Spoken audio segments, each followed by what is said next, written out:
বানালাম প্রচুর ভয়ে ভয়ে। সেই গুলুগুলো গুলুগুলো বোড়াগুলো বইছে, দেখা যাক তার এখানে মিষ্টি হয়েছে কি দই। হাই গাইস, আমি আবার নিউ ভিডিও নিয়ে চলে এলাম। এটা হলো একটা খাবারের জিনিস, আর আমার প্রিয় মানুষ আমার কাছে তালের বড়া খেতে চেয়েছে, বাট কখনো আমি বানাইনি, কী করে বানাতে হয় জানিনি। তবে ওর জন্য আমাকে সব কিছুই করতে হয়, তাই এই জিনিসটাও যেহেতু আমি পারিনি, আমি চেষ্টা করবো ওকে করে খাওয়ানো। চলো দেখা যাক কীভাবে তালের বড়াটা। প্রথমেই তালটা ঢেলে নিলাম। তালটা প্রথমে ভালোভাবে ছড়ে নিয়েছিলাম, বিকেলবেলা চাপা দিয়ে রেখে দিয়েছিলাম, সন্ধ্যেবেলা করবো। এরপর পরিমাণ মতো চিনি দিয়ে দেবো,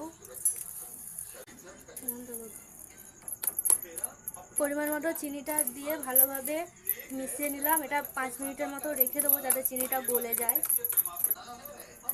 না, তারপর পরিমাণ মতো ময়দা দিতে হবে, এসেই যাবে।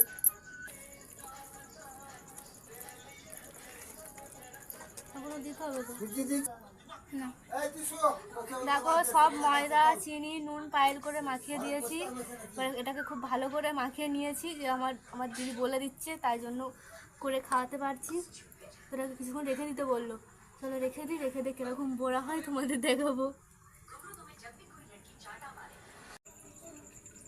তো পরিমাণ মতো তেল দিয়ে দিলাম।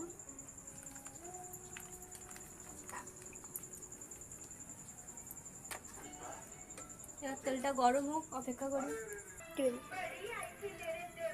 তো সব রেডি হয়ে গেছে, এবার জানি না কেমন হবে। সে খেতে চেয়েছে, দেখা যাক কি হয়। আমি এই আস্তে আস্তে একটা একটা করে দিলাম।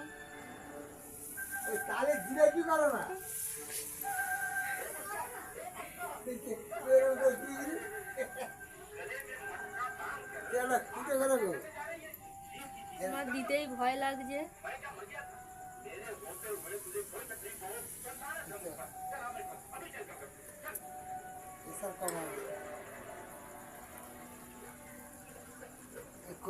হাত লাগাতে হবে, সে ভালো পারে। তো দেখো আস্তে আস্তে আমি কিরকম ভাবে দিচ্ছি, জানি না। এই দেখো কিরকম হচ্ছে। তো আমার প্রচুর ভয় লাগছে ছাড়তে, তাও ছাড়ছি ভয়ে ভয়ে। এবার দেখা যাক সে খেয়ে কিরকম বলে। ফার্স্ট বানালাম প্রচুর ভয়ে ভয়ে। চলো পরের ভিডিও দেখা হচ্ছে। তো শেষমেশ এই গুলুগুলো বোড়াগুলো বইছে, দেখা যাক তার এখানে মিষ্টি হয়েছে কি দই, আমি তো জানি না। চলো দেখাই, চলো। হ্যাঁ, কি এটা? তালের বড়া তোমার জন্য স্পেশাল ভাবে করলাম। ওয়াও, বন্ধুরা দেখো এখানে তালের বড়া নিয়ে চলে এসেছে। তো আমি এমনি ব্লগ তৈরি করছিলাম, খেয়ে দেখা যাক কেমন টেস্টি হচ্ছে। ওয়াও ওয়াও, কি টেস্টি! মে কম কম খাওয়া যাবে, এত টেস্টি। আস্তে খাও, আস্তে। ভালো আছে, সুপার হচ্ছে। টাটা।